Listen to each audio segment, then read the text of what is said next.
பண்ணேன். அம்மா அது ஒரு சகாப்தம்.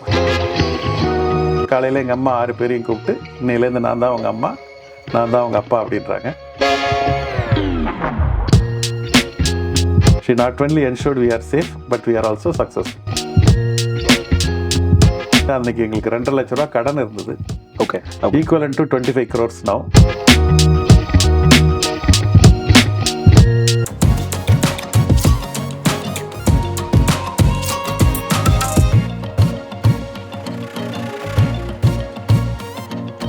அப்பாவோட பீரியட்க்கு அப்புறம் அம்மா எப்படி தனியாலா ஃபேமிலி ஃபினான்ஸ் எல்லாமே எப்படி மேனேஜ் பண்ணாங்க? அம்மா அது ஒரு சகாப்தம். அது வரைக்கும் ஒரு ஹவுஸ் ஒய்ஃபாக வந்து ஒன்றுமே தெரியாமல் ஆந்திராவில் இருந்து கல்யாணம் பண்ணி வரும்போது அவங்களுக்கு 17-18 வயசு. அவங்களுக்கு வந்து தமிழ் கூட தெரியாது. இங்கே 9ஆம் கிளாஸோ 10ஆம் கிளாஸோ படித்தாங்க. அங்கேருந்து வந்து இங்கிலீஷும் ஒன்றும் தெரியாது. தெலுங்கு மீடியம் இப்போ இவங்களே பொண்ணு இங்கே வராங்க, கல்யாணம் ஆகுது. எங்கள் அப்பா ரிச் ஃபாதர், ஒன்லி சன். எங்கள் கிராண்ட் ஃபாதர் சீக்கிரமாக இருந்துட்டதுனால எங்கள் அப்பா has to take control. Only Sun. ஆமாம், 20 வருஷத்தில் அவர் 20 வயசில் அவர் டேக்ஸ் கண்ட்ரோல் ஆஃப் தி இது ஃபேமிலி எல்லாம் பண்ணுறாரு. அதனால் கல்யாணம் ஆகுது அவருக்கு. 6 குழந்தைங்க.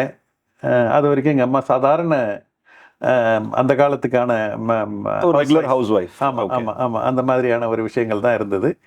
அதுக்கப்புறம் வந்து கொஞ்சம் கொஞ்சமாக எங்கள் அப்பாவுடைய நிறைய செய்கிறத வந்து பார்க்குறத வந்து அவங்க பாதி வந்து அவங்க அக்செப்ட் பண்ணல, பாதி அக்செப்ட் பண்ணுறாங்க. ஓகே. ஏன்னா தொடர் ஃபெயிலியராகவே போகுது. ஒரு பயம் கிரியேட் ஒரு இதுவாகுது. எல்லா பசங்களும் வந்து வளர்ந்துடுறாங்க. இதுதான் வந்து எனக்கு 13 வயசு, எங்கள் பெரிய அண்ணாக்கு 25 வயசு, நடுவில் 4 பேர். எங்கள் அப்பாவுக்கு 48 வயசு, அம்மாவுக்கு 42 வயசு. எங்கள் அப்பா இறந்துடுறாரு. ஓகே. அடுத்த நாள் காலையில் எங்கள் அம்மா 6 பேரையும் கூப்பிட்டு இன்னையிலேருந்து நான் தான் உங்கள் அம்மா, நான் தான் உங்கள் அப்பா அப்படின்றாங்க. ஆனால் எனக்கு என்ன சொல்கிறாங்கன்னு எனக்கு புரியல. ஏதோ ஃபேமிலி ஏதோ பிரச்சனையில் இருக்கு போல இருக்குது. 12 வயசு பையனுக்கு என்ன புரியும்? அவ்வளோதான் புரிஞ்சுது. ஆனால் அடுத்த 35 வருஷம் அதுதான் அவங்க பண்ணாங்க. ஓகே. அம்மாவாகவும் அப்பாவாகவும் இருந்து எங்களை வழி நடத்துனது மட்டும் இல்லாமல் she not only ensured we are safe, but we are also successful. Okay. அது இல்லாமல் அவங்க வந்து அன்னைக்கு எங்களுக்கு 2.5 லட்ச ரூபா கடன் இருந்தது. Okay. Equivalent to 25 crores now. Okay. ஆனால் எங்களுக்கு ஒரு வே we were asset rich, cash poor. அசட்லாம் இருந்தது. எங்கள் அம்மா had all the reason to cry. ஒரு ஃப்ரெண்டுக்கிட்ட எங்கள் அப்பா 25,000 ரூபாய் வந்து கடன் வாங்கியிருந்தார். கடன் வாங்கியிருந்தது வந்து எங்கள் அம்மாவோட அப்பா வந்து ஒரு லாயரு. அவர் வந்து உனக்கு தெரியாதுன்னு சொல்லிவிடு. அப்போ அவர் வந்து கேட்குறாரு, உனக்கு ஒன்றும் தெரியாதுன்னு சொல்லிவிடு, ஒன்றும் பிரச்சனை இல்லை, அதுக்கு மேலே அவரால் ஒன்றும் பண்ண முடியாதுன்னு அவர் வந்து டெக்னிக்கலி பேசினார். ஓகே. எங்கள் தாத்தா, எங்கள் அம்மா சொன்னாங்க, எங்கள் புருஷன் கடன் வாங்கியிருந்தான்னா அது என்னுடைய கடன். If I don't repay, my children will repay with interest, let me ரீபேன்னு சொல்லி அதை எடுத்துக்கிட்டாங்க. அதுதான் எங்களுக்கு one of the lesson. Okay. அந்த மாதிரியான இவங்க வாழ்ந்து போயிட்டாங்க. ஒரு வே காமிச்சிட்டு போய். ஆமாம் ஆமாம், ஒரு வாழ்ந்து போயிட்டாங்க. அவங்க எங்கள் அம்மா கிட்ட சொன்னால் அதான் நான் சொல்லுவேன் நான். அந்த மாதிரி வந்து அவங்க வந்து பாட்டு பாடுவாங்க, டான்ஸ் ஆடுவாங்க, ஸ்கூல் நடத்துனாங்க, டெய்லரிங், பேக்கரி, ஒரு complete life. Here is a woman who doesn't know anything, 6 children, she has all the reason to cry. ஃபேட்டை ப்ளேம் பண்ணலாம், அழுது இருக்கலாம், புரண்டு இருக்கலாம், இது பண்ணியிருக்கலாம், ஒன்றுமே பண்ணல, லைஃப்பை கையில் எடுக்கிறாங்க. அப்போ தான் உமன் பவரை நான் ஃபஸ்ட் ஹேண்ட் பார்க்குறேன். அந்த விமன் பவர் அவங்க அவங்ககிட்ட இந்த 2-3 நல்ல விஷயம் கற்றுக்குவேன். எப்போ அவங்கள்ட்ட போய் இப்போ ஏதாவது பிரச்சனை நாங்கள் அடிக்கடி புலம்ப மாட்டோம். ரேராக யாராவது மற்றவங்க புலம்புனாலும் யாராவது வந்து புலம்புனாலும் அவங்க சொல்லுவாங்க வாட் நெக்ஸ்ட்னு தான் கேட்பாங்க. ஏன் ஆச்சு, என்ன நடந்தது, எப்படி நடந்ததுன்ற பற்றி கான்சென்ட்ரேட்டே பண்ண மாட்டாங்க. You cannot control what has already happened. True. You can only control what is going to happen. Focus your attention there அப்படின்னு சொல்லி ரொம்ப அழகாக அது வந்து வாட் நெக்ஸ்ட் தான் கேட்பாங்க அவங்க. ரெண்டாவது வந்து ஒரு டைம் வந்து எனக்கு வந்து அவங்க வந்து சலூன் ஆரம்பிக்கணுன்ட்டாங்க. ஒரு 75 வயசு இருக்கும்.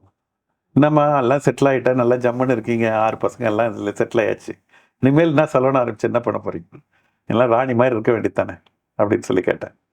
இல்லைப்பா, எனக்கு இப்போ வாழ்க்கையில் பிரச்சனையே இல்லை. If I don't have anything to look forward for tomorrow, my life will shrink. So I feel everybody should have something challenging to look forward. அப்போ தான் அவங்களுக்கு அந்த பிரெயின், அந்த அல்சைமர் வராது. அந்த மாதிரி சாட்டிஸ்ஃபேக்ஷன் வராமல் அவங்க லைஃப் எக்ஸ்பேண்ட் ஆகணும்னா எல்லாருக்கும் ஏதோ ஒரு சின்ன வேலை. நான் ஃபுல்லு 8 மணி நேரம் வேலை செய்ய சொல்ல, ஏதோ ஒரு 1 மணி நேரம், 2 மணி நேரம், half an hour, something they should have. Something interesting. Yes. It can be a hobby, it can be a job, it can be something exciting. அது வந்து அவங்க பண்ணாங்க. 3வது வந்து எங்கள் அம்மா கிட்ட நாங்கள் கற்றுக்கிறது, அவங்க மிகப்பெரிய சாய்பாபா பக்தர். ஓகே. எங்களுக்கு சின்ன வயசில் பயங்கர கோபமாக வரும். எது கேட்டாலும் பெரிய பிரச்சனை இருக்கும், அவங்க போயிட்டு சாய்பாபா கிட்ட சொல்லிட்டு அவர் பார்த்துக்க வரணும். என்னடா இது இந்த அம்மா சாய்பாபாத்து சொல்லிட்டுன்றாங்க, எவ்வளோ பெரிய பிரச்சனை ஓடிட்டு இருக்குன்னு சொல்லிட்டு நாங்கள்லாம் இந்த சின்ன அந்த யங் அடல்ட்டில் இருக்கிற அந்த ஒரு இது அப்படி வந்து ஓடிட்டு இருந்தது. ஒரு 70 வயசு இருக்கும்போது எங்கள் அம்மாவுக்கு சாய்பாபாலாம் ஒன்றும் இல்லை. என்னம்மா ஆச்சு சாய்பாபாலாம் இப்போல்லாம் ஒன்றும் அவ்வளோ காணும், முதல்லாம் புட்டபர்த்தி போவீங்க, வாரம் வாரம் பூஜை நடக்கும், மந்த்லி பூஜை நடக்கும், இப்போ ஒன்றும் காணுமே அடிக்கடின்னு சொல்லி கேட்டோம். ஒரு தமாஷா கிண்டல் பண்ணுறதா நினச்சிக்கிட்டு. அப்போ அவங்க சொன்னாங்க அவரோட யூஸ் முடிஞ்சிருச்சுன்னாங்க. Okay. So then only I realized she was using faith as an anchor to cross the problem what she is facing at that point of time. Okay. I think that is the power of how she is very ரொம்ப யதார்த்தமாக இது பண்ணுவாங்க. இன்னொன்று யதார்த்தம்னு சொல்லும்போது சொல்லணும், ஒரு time வந்து அந்த காலத்துலலாம் கழுத்தில் நகை போடுறது ரொம்ப முக்கியமானது பெண்களுக்கு. Status simple. ஸ்டேட்டஸ் மட்டும் இல்லை, அது ஒரு முக்கியமான விஷயங்கள். அப்போ வந்து எங்களுக்கு ஏதோ ஃபீஸ் கட்டணும், அதனால் வந்து நகையை வந்து இது பான் ஷாப்பில் இது பண்ணிவிட்டு அவங்க பணம் வாங்கி கட்டிட்டாங்க. அவங்களோட ரிலேட்டிவ்லாம் வந்து என்ன ஹேமா கழுத்துக்காக வெறுமனே இருக்குது, காலியாக இருக்குது அப்படின்னு சொல்லி ஒரு மாதிரி ஒரு நையாண்டியோட ஒரு குத்தலோட கேட்குறாங்க. எங்கள் அம்மா சொன்னாங்க ஹிந்தி படிக்க போயிருக்குறாங்க. What a response. அந்த மாதிரி ஒரு பெரிய விஷயத்த வந்து ரொம்ப யதார்த்தமாகவும் at the same time அதெல்லாம் வந்து அப்படி கிராஸ் பண்ணிட்டு போயிடுவாங்க. Got it. So these are some of the things we have learned from our mother who have lived that இது பவர் ஆஃப் விமன் அங்கே தான் நான் வந்து பார்த்து தெரிஞ்சுக்கினேன். அங்கே வந்து பார்த்து அங்கே கற்றுக்கிட்டு தான் என்னோட பவர் ஆஃப் விமன். அதுக்கப்புறம் அந்த விமனை நான் பார்க்குறேன். நான் என்னை சுற்றி நிறைய இடத்துல விமனை பார்த்தேன். அவங்க வந்து கிளாஸ் 10 வரைக்கும் பார்த்தீங்கன்னா 9 out of 10 toppers are girls, 12th 8, காலேஜில் 7, அதுக்கப்புறம் வந்து முயலாம ரேஸ் மாதிரி ஆரம்பிக்கும். ஒரு 6 பேர் வேலைக்கு போவாங்க, முதல்ல அது கூட போக மாட்டாங்க. அப்படி வந்து போனவங்க கொஞ்ச நேரத்தில் வந்து அப்படி பெண்களுக்கு இந்த வேலை, ஆண்களுக்கு இந்த வேலை, ஒரு செகண்டரி ரோல் தான் ப்ளே பண்ணணுன்ற மாதிரி இருப்பாங்க. அப்புறம் கல்யாணம் 2 குழந்தை பெற்றுக்குவாங்க. அப்புறம் தியரி ஆஃப் மிஸ்ஸிங் விமன் ஆகிடும். பெண்கள் காணாமல் போயிடுவாங்க. 50 வயசில் ரீஅப்பியர் ஆவாங்க. குழந்தையெல்லாம் இன்னைக்கு படிச்சிடும், வீடு எல்லாம் வேலையெல்லாம் முடிஞ்சிடும். அவங்க வந்து பசங்க கல்யாணம் ஆகிற ஸ்டேஜ், காலேஜுக்கு போகிற ஸ்டேஜில் சடனாக பார்த்தா இவங்களுக்கு ஒன்றுமே இருக்காது, வெறும் life will be empty. That's call theory of missing woman. அதிலிருந்து எப்போ வந்து அவங்க மாறணும் அப்படின்னா அவங்க லைஃப்பை கண்டினியூஸாக அவங்க ஃபினான்ஷியலி இண்டிபெண்டன்ஸ் ஆகணும். என்னைக்கு பெண்கள் வந்து ஃபினான்ஷியலி ஆண்களை சார்ந்து இருக்கிறாங்களோ அன்னைக்கு வரைக்கும் அந்த அந்த அந்த அவங்களுக்கு அந்த அந்த வெற்றிடம் வரும். அந்த வெற்றிடம் வரும்போது அவங்களால தாங்க முடியாது. இது வந்து டைம் அண்ட் அகைன் நான் நிறைய பெண்கள் கிட்ட நான் பார்க்குறேன். நான் அதனால தான் என்னுடைய பிஸ்னஸ் மாடலே ஃபினான்ஷியல் இண்டிபெண்டன்ஸ் ஃபார் விமன் அப்படின்றத வச்சு கட்டமைக்கப்பட்டது.